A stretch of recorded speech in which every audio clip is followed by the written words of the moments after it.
A man discovers a hidden subway line where passengers mysteriously disappear, and he finds himself on a journey he can't escape. Late at night, an unfamiliar man wakes alone in an old, rattling subway car. Realizing he may have missed his stop, he moves toward the next carriage but slips into a thick, dark sludge on the floor. Fear overtakes him as he struggles to breathe. From the next car, he hears strange, wet noises, like someone violently tearing into something. Drawn by fear and curiosity, he peers inside and sees a deranged figure attacking his next victim. A metallic clang resonates through the tunnel. Meanwhile, photographer Leon Kaufman is capturing images at another accident site. Later, he returns to his modest apartment shared with his girlfriend, Maya Jones. Seeing how exhausted he is, Maya plans a little surprise. Enthusiastically, she tells him she contacted his boss, Jurgis, and arranged a meeting with Susan Hoff, the owner of a prestigious art gallery. The next day, Leon and Jurgis arrive at Susan's office.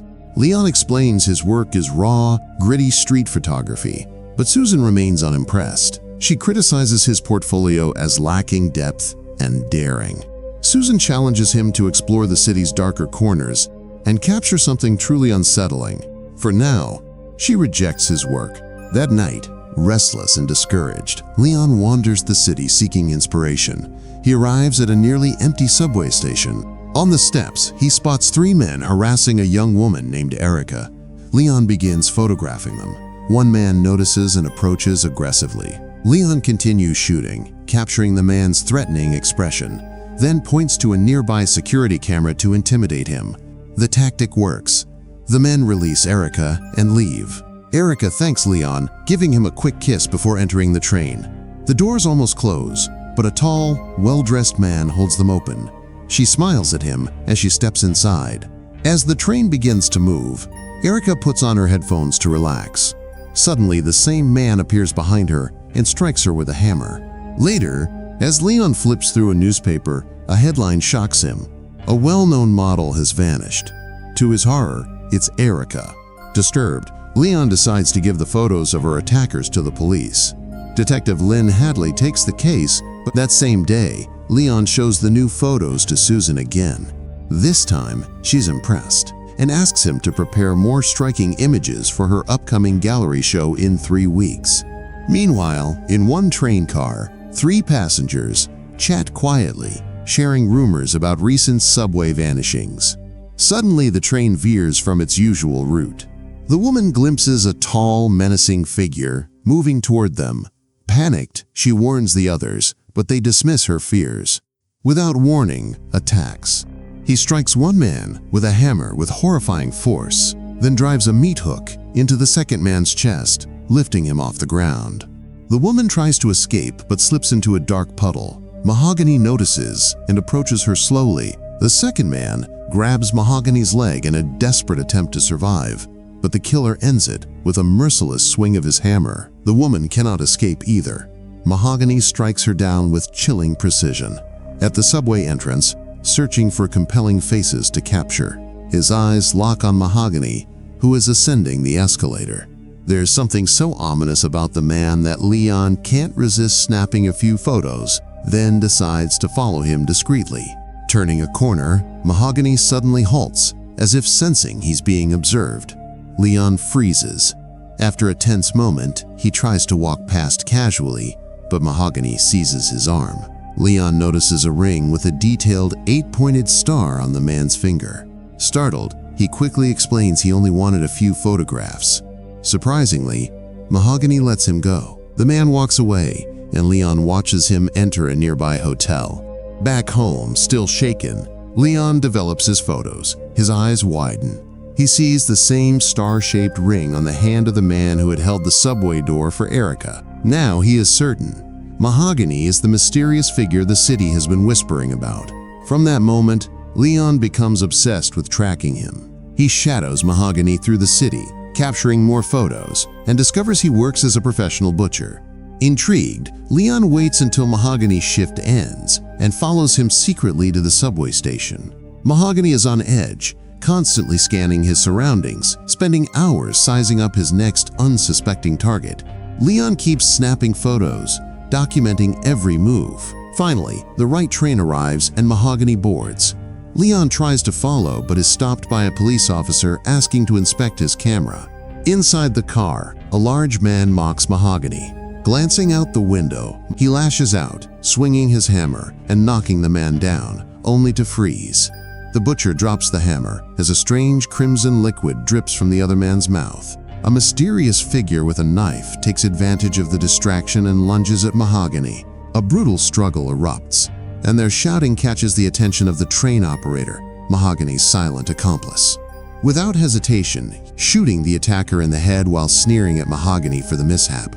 That night, Leon dreams he is on a midnight train, surrounded by lifeless bodies, and finds himself harming another victim.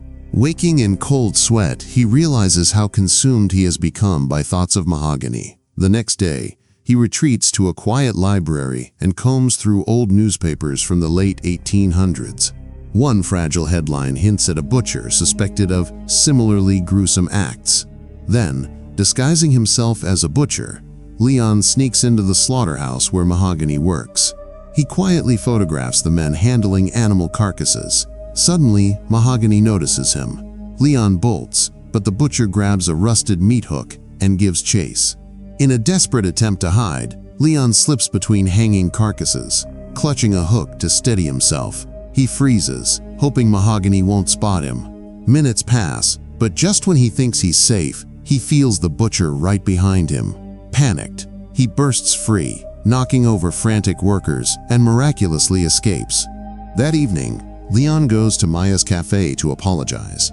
She kisses him, hoping for calm, but Leon notices Mahogany lurking outside the window. His obsession surges, and he starts describing the butcher to Maya again. Unable to resist, he rushes to the subway, readies his camera, and boards a train.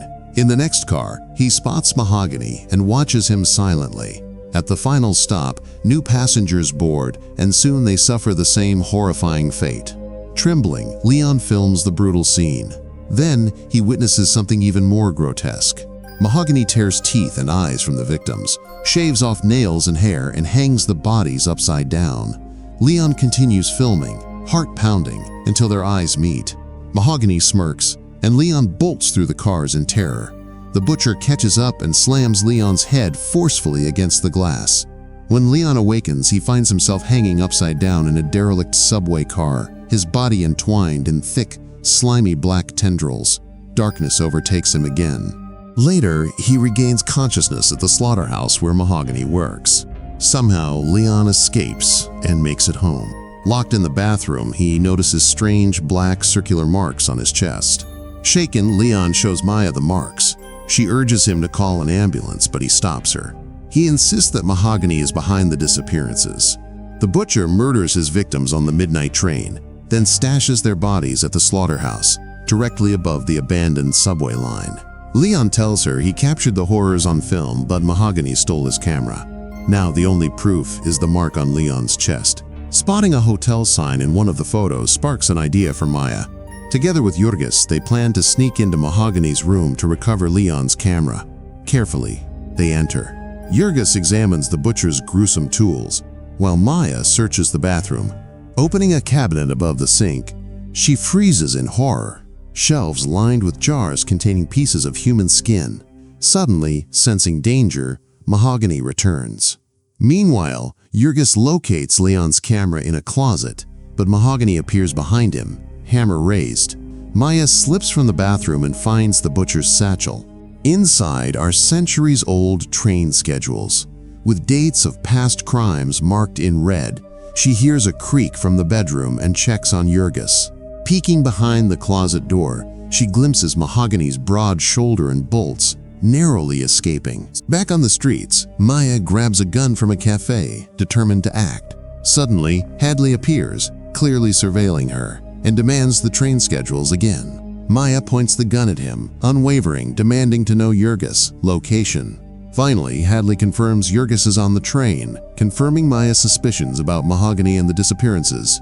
That night, Maya boards the same midnight train, gun in hand, moving cautiously through the cars.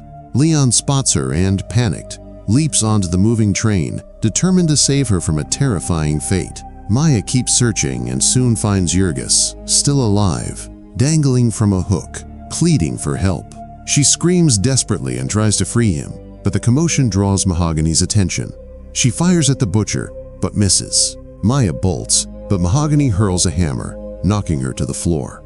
The butcher raises his weapon to deliver the final strike when Leon suddenly appears behind him. They clash violently, using hooks, knives, and broken chains. In the chaos, Mahogany accidentally kills Jurgis, stabbing him through the torso. Leon finally shoves Mahogany off the speeding train. Maya and Leon catch their breath, but suddenly the train car goes dark. The conductor steps forward, warning them to stay away from the remains, and that's when the nightmare begins. From the shadows, monstrous creatures crawl out from the tunnels, attacking passengers and tearing them apart. Leon and Maya flee onto the platform and discover an underground crypt littered with bones of past victims. Suddenly, a mangled Mahogany drags himself from beneath the train, eyes blazing with rage. He lunges at Leon one final time, but the photographer ends it, plunging a sharp bone, taken from the crypt, deep into Mahogany's neck. Mahogany snarls, warning Leon that now it's his turn to hunt. From nowhere, the conductor appears on the deserted platform. He grabs Leon, tearing out his tongue and swallowing it. As Leon writhes in pain, the conductor explains that these creatures have existed long before humans. A secretive group maintains order, feeding them and keeping the realms of dark and light separate. Right before a horrified Leon, the conductor turns to Maya, cuts open her chest, and removes her still-beating heart. Handing it to Leon, he urges him to serve the darkness without hesitation, as Mahogany once did. The next day, a new butcher slips on a star-shaped ring while Detective Hadley hands him the train schedules. The Midnight Express departs once again, its monstrous route continuing. Meanwhile, in one of the cars, a man, who was a victim at the story's start, sleeps unaware. The new executioner lifts his head. It's Leon, now ready to serve the darkness. What drives real-life serial killers? Is it just impulse, or is there something far deeper lurking in the shadows? Share your thoughts in the comments, hit the like button, and don't forget to subscribe. See you in the next video.